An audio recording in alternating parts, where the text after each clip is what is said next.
Alhamdulillah, salatu wassalamu ala rasulillah, la hawla wa la quwwata illa billah. Ada pertanyaan? Bagaimana menjamak hadis tentang dua orang yang saling berbunuhan tadi dengan surat Al-Hujurat ayat 9 tentang dua kelompok mukmin yang saling berperang? Tidak usah dijamak karena memang nggak bertentangan, justru saling menjelaskan agar tidak pada masuk neraka, maka damaikanlah. Wa in ta'ifatani minal mu'minina iqtatalu fa aslihu bainahuma.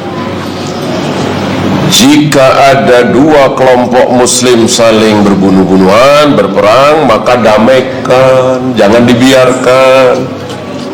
Sebab kalau dibiarkan nanti berbunuh-bunuhan, dua-duanya masuk neraka seperti hadis tadi kan kasihan masuk neraka. Maka damaikan, wa aslihu bainahuma, ya. Dan insya Allah memang nggak akan pernah ada dua ayat, dua hadis, dua dalil yang bertentangan. Seandainya ada, ya kita aja yang nggak tahu, ya. Maka jangan buru-buru menyimpulkan, oh ini bertentangan dengan ini, ayat ini bertentangan dengan ini, ayat ini bertentangan dengan hadis ini bertentangan dengan hadis ini. Nggak ada. Ya. Ada 4 kemustahilan. Mustahil. Yang pertama, mustahil ada ayat bertentangan dengan ayat lain. Mustahil ada hadis bertentangan dengan hadis lain. Mustahil ada ayat bertentangan dengan hadis.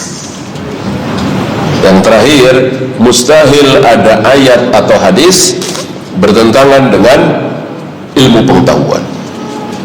Ilmu pengetahuan kan ciptaan Allah, Al-Quran dan Sunnah dari Allah. Masuk sama-sama dari Allah bertentangan. Ilmu pengetahuan yang benar, ya, bukan teori. Kalau teori kan bisa benar bisa salah.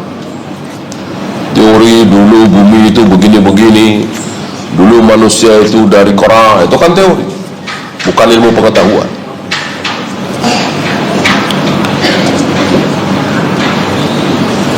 Apakah kelompok Islam yang menumbangkan rezim Syiah di Suriah masih dianggap Ahlus Sunnah? Illa antara fihi kufran bawahan, bahwa menggulingkan penguasa haram, memberontak penguasa yang sah haram. Kecuali ada kecualinya enggak? Ada kecualinya enggak? Ada. Illa antara fihi kufran bawahan, kecuali kalian melihat dengan nyata bahwa si presiden itu, si raja itu, si khalifah itu apa? Betul-betul sudah kafir. Mungkin mereka sudah melihat si Bashar ini kafir, mungkin. Kita kan nggak tahu, ya.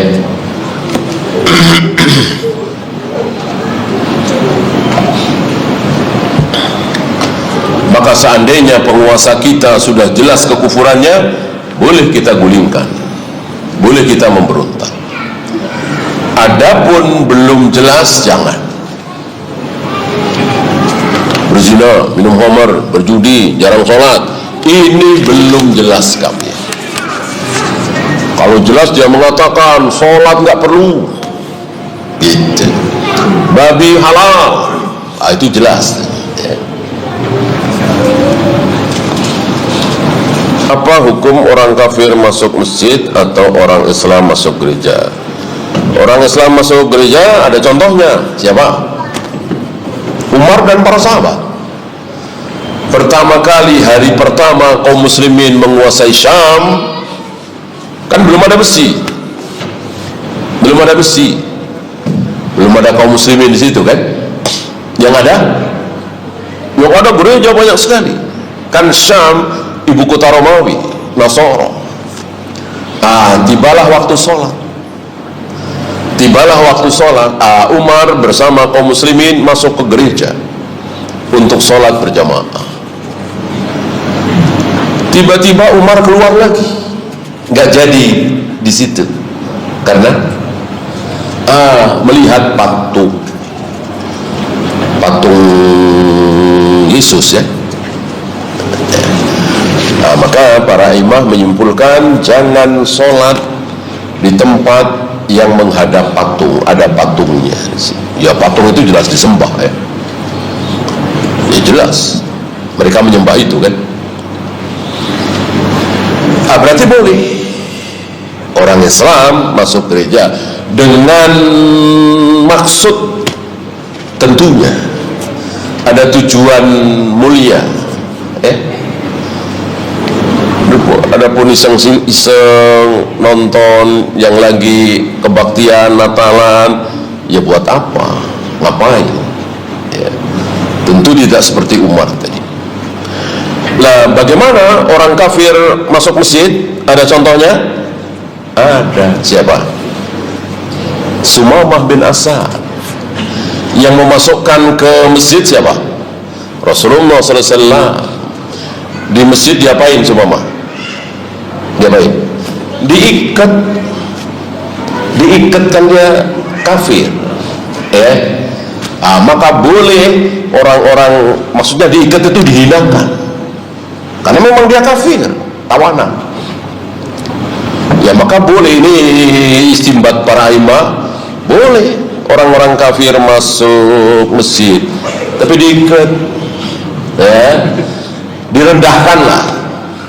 Bukan dipersilahkan karpet merah, dikasih tempat duduk ya, direndahkan, jangan disanjung, jangan ditinggikan,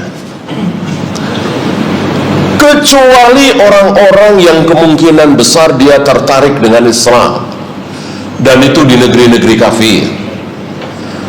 Ini pun para imam membolehkan ya. Seperti yang terjadi di Eropa misalnya, ada masjid tuh ada beberapa orang kafir yang tertarik ya, tertarik dengan suara azan, tertarik dengan gerakan salat berjamaah, ingin melihat, dipersilahkan ya. Kalau udah masuk baca syahadat gitu, ada mandi baca syahadatnya nggak dari orang kafir? Maksudnya mandi dulu apa baca syahadat dulu? Mandi, ya masuk Islam ada ritual mandinya nggak? Ya iya, lihat nanti habis baca syahadat ngapain? Habis baca syahadat ngapain? Sholat kan? Lah sholat harus mandi, nggak mandi nggak sah. Karena seluruh orang kafir pasti junub. Nggak ada orang kafir yang nggak junub. Lo kan tiap hari mandi, ya kan nggak niat. Ya jangankan orang kafir, kita mandi tapi nggak niat menghilangkan hadas besar, masih junub nggak? Masih. Kita mandi nih, tapi nggak ada niat menghilangkan hadas besar, ya tetap kita dalam keadaan junub, harus mandi lagi. Lah si kafir ini, ya gimana niat menghilangkan hadas besar? Hadas besar itu apa dia nggak tahu?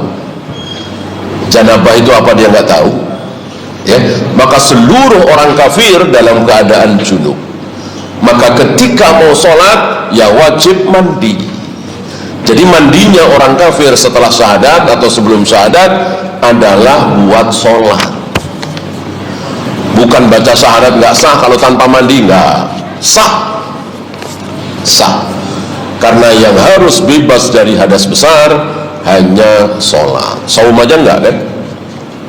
Saum enggak harus bebas dari hadas besar ya. Sholat yang harus bebas dari hadas besar ya. Artinya ketika kita mimpi basah habis subuh, nggak langsung mandi nanti menjelang duhur, mau sholat duhur nggak masalah ya. Kalau ucapan takbir Allahu Akbar itu sunnah pas mereka syahadat, terus kan biasanya orang-orang pada takbir itu sunnah juga ya? Enggak ada, saya nggak tahu ya. Yang ada bersyukur, sujud syukur atau alhamdulillah, bertambah saudara kita, alhamdulillah tidak jadi kekal di neraka insyaallah. Sujud syukur butuh dalil untuk mengatakan disunahkan takbir.